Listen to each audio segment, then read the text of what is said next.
Hi, thank you for being here. I'm Joan, and today we're going to be talking about the two books that I read in December. Also, I did want to mention there are quite a few new people, so I just wanted to say thank you so much. I really am excited, and just thank you again. So, starting off December was Bad Bad Girl by Gish Jen, which, if you were here before, you know is in like my top books of 2025. But honestly, the more that I think about it, the more I really just think it's one of my favorite books of all time. Like, I just cannot stop thinking about the narrative parallels, the characters, which are real people, and like I'm just like really interested in creative nonfiction, which is not what this book's genre is. This book is a memoir plus fiction, and that that really just doesn't sound like it goes together, but I think it was done really well. The book starts out when her mother is very young and living with her family in Shanghai, China. And it really heavily details the dissonance between her and her mother because she was raised by nursemaids and she was very smart and was consistently told that it was like too bad that she wasn't a boy because of how smart she was. But her dad took an interest and did pave the way for her to pursue education enough to immigrate to America to pursue her PhD. And I'm heavily summarizing this because I really hope that you read it yourself. Essentially, the narrative goes on until the author, Jen, is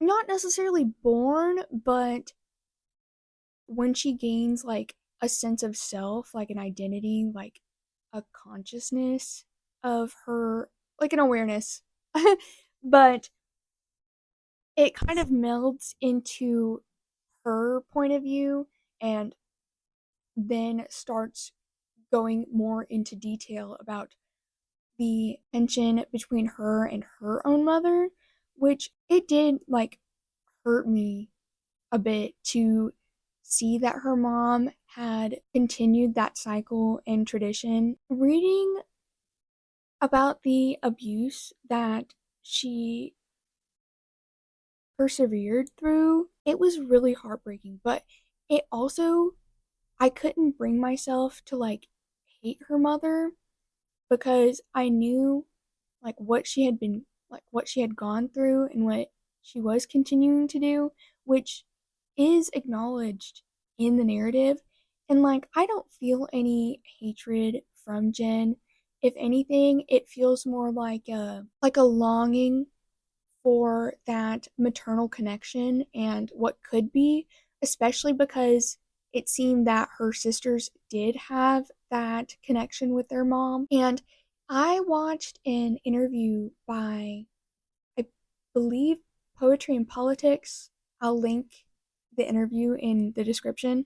But I watched that, and Jen says that there's also another sort of coincidence where the mother singles out one of the daughters, and then the father coincidentally puts a lot of care and attention to that daughter. This book also largely focuses on and is impacted by the immigration of their family.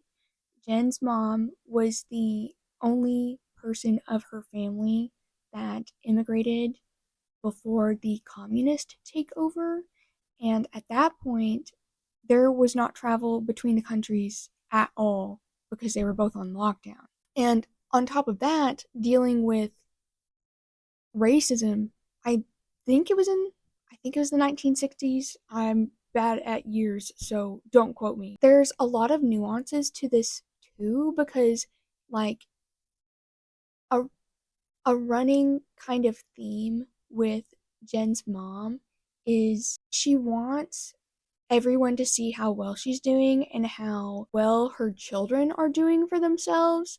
Like, there's another family that was like disavowed or something in Shanghai and had immigrated as a full family. I think it was something bad that they had done, but I can't remember what it was.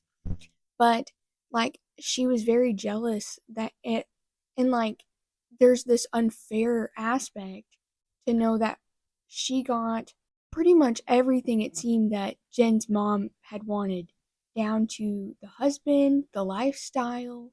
And that's also why I kind of can consider it creative nonfiction, but it does have, fictional elements since she's telling her mother's story from her mother's point of view.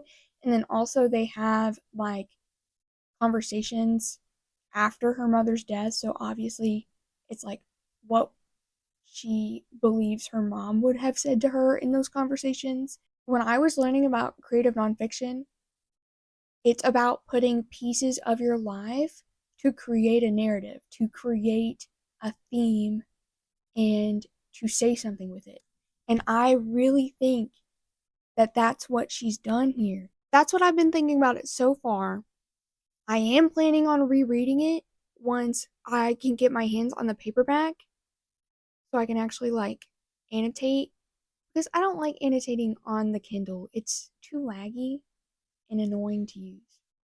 Okay, so the last book that I read in December was Cursed Daughters by Oyinkan Braithwaite. This initially piqued my interest, one, because of the cover, two, because it kind of was giving me practical magic vibes, because there is a family line of women who are cursed to never keep a man, pretty much. But instead of them just like dying suddenly, they leave for a bunch of different reasons. The second thing that really solidified it for me was there's a subplot where the subplot is essentially like one of the characters gives birth on the day of her cousin's funeral, and her baby coincidentally looks exactly like her cousin, enough to where her aunt like fully believes that that is her baby. I think that that is a really interesting approach and kind of twist in the narrative, and I had a lot of fun exploring it. Basically, the book is set in like past and present with a couple generations of this family, and in the past, you are mostly in the point of view of Monif, who is that cousin that committed suicide. She takes up most of the first 60-ish%. Like, you get a couple of point of views of the present, which is Ani, who is Ebun's daughter, the one that looks exactly like Monif.